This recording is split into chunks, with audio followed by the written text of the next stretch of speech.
तो मैंने लाइफ में बहुत सारी बुक्स पढ़ी हैं लेकिन इसके जैसी बुक मैंने आज तक नहीं पढ़ी और इस बुक की कुछ बातें इतनी ज्यादा पावरफुल हैं कि इसे यूएस के प्रेसिडेंट ने तक बैन किया गया है, क्योंकि हिस्ट्री से हम लोग ये चीज देखते हुए आ रहे हैं कि जो भी सच कहता है उसकी आवाज हमेशा दबाई जाती है, because these powerful people don't want you to know their secrets. लेकिन ऐसा इस बुक में क्या है जो ये इतनी कंट्रोवर्शियल है? तो आने वाले कुछ वीडियोस में हम लोग एक एक करके इस बुक के हर एक लॉ को डिकोड करेंगे। तो अगर आप नए हो इस चैनल पे तो अभी के अभी सब्सक्राइब कर देना और वीडियो को लाइक कर देना and let's decode it together. Law number 1, never outshine your master. इस लॉ को अच्छी तरीके से समझने से पहले हमें एक ह्यूमन नेचर के बारे में एक बहुत ही इंपॉर्टेंट चीज है उसे समझना पड़ेगा, और वो चीज है इनसिक्योरिटी। ये चीज ना आपको किसी ने सिखाई है ना बताई है, लेकिन फिर भी ये ट्रेट आप में बचपन से मौजूद है।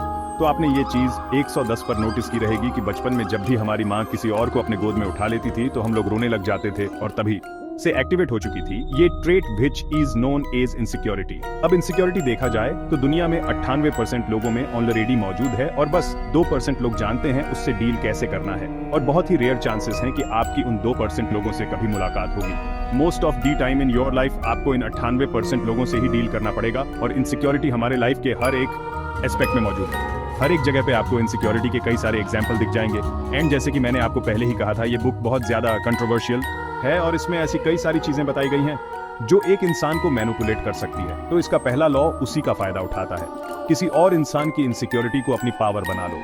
कभी भी उस इंसान की इनसिक्योरिटी को क्रॉस मत करो, क्योंकि in the end you would be in trouble. आपको एक एग्जाम्पल दे के समझाता हूँ। जब भी स्कूल में कोई टीचर पढ़ाते हुए कोई गलती कर दे और कोई बच्चा जाके बीच क्लास में सबके सामने उनको टोके और उनको करेक्ट करे, तो वो चीज किसी भी टीचर को पसंद नहीं आती, और आप ये चीज नोटिस करोगे कि उस टीचर का बिहेवियर उस स्टूडेंट के लिए बहुत ज्यादा बदल जाएगा, और ये चीज जॉब में भी एप्लीकेबल है। जब भी आप अपने बॉस से शाना बनने की कोशिश करोगे वो आपको अपनी जगह दिखा देगा, और ना सिर्फ प्रोफेशनल एरिया, पर्सनल एरिया में भी सेम चीजें होती हैं। आप अपने फैमिली में ही देख लो, जब भी आप खुद से बड़े किसी इंसान को कुछ बताने जाओगे या फिर कुछ सिखाने जाओगे तो वो आपसे एक ही चीज कहेगा, मैंने तुझसे ज्यादा दुनिया देखी है, तू मेरे को मत सिखा।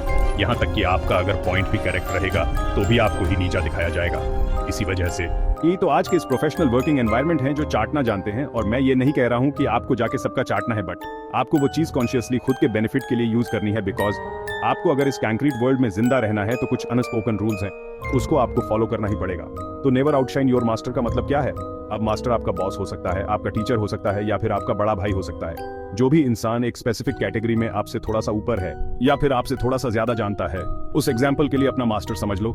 And always remember this thing कि आपको उससे स्मार्ट नहीं दिखना है। एक चीज बैक ऑफ द माइंड हमेशा याद रखना कि listen more and talk less. आपको खुद को पता है आप उससे ज्यादा स्मार्ट हो, आप उससे ज्यादा जानते हो, लेकिन आपको प्रिटेंड करना है कि आप डम हो, because for some reason people like to stay around those people who are more dumb than them. ऐसे लोग बस अपना ईगो सेटिस्फाई करना चाहते हैं, और आपको वही करना है, क्योंकि that is the best way to gain trust from someone. That is probably the best way to learn things from them. जो अगर आप गलती से भी उनसे थोड़ा स्मार्ट दिख जाओगे तो आपको वो कभी नहीं सिखाएंगे, और किसी के सामने भी डम दिखना आपकी वीकनेस नहीं है। जब भी आपको लगे कि आप दूसरों के सामने वीक दिखो तो ये चीज हमें हमेशा याद रखना। अगर वो चीज एक पॉइंट के बाद आपको एक पावरफुल पोजीशन पे लाके रख रही है तो वो आपकी वीकनेस नहीं है। आपने बस आपकी सबसे बड़ी स्ट्रेंथ को कंसील करके रखा है और दुनिया से छुपा के रखा है, ताकि सही टाइम पे आप उसका यूज कर पाओ। आपको एक चेस का एग्जाम्पल देके समझाता हूँ। एंड चेस प्रोबेबली इसी वजह से मेरा एक फेवरेट गेम बन चुका है, बिकॉज हर एक मूव को खेलने से पहले आप उसके आगे के 10 मूव सोच के रखते हो, और कई बार आपकी गेम में ऐसी सिचुएशन आने वाली है जहां पे आपको एक प्यादे की कुर्बानी देनी पड़ती है। You have to sacrifice it if you want to win the game. सामने वाले को ऐसा दिखाना पड़ता है कि वो जीत रहा है, सब उसकी मर्जी के हिसाब से हो रहा है। ऐसे मोमेंट्स में कई बार सामने वाला अपना डिफेंस मैकेनिज्म ट्रैप कर देता है, and that is exactly when you attack. उसको लग रहा था पूरा गेम उसके कंट्रोल में है, बट इन रियलिटी शुरुआत से गेम को आप ही कंट्रोल कर रहे थे। बहुत बार गुस्से में हम लोग रिएक्ट कर जाते हैं, इसलिए तो हमेशा आपको कहा जाता है कि थोड़ा ठंडे दिमाग से काम लिया करो। एंड आचार्य चाणक्य को भी इसी वजह से दुनिया का सबसे स्मार्ट टीचर कहा जाता है, बिकॉज उन्हें अच्छे से पता था कि कौन सा मूव कब खेलना है और कब शांत रहना है। और अगर आप जाके चाणक्य की नीति भी पढ़ोगे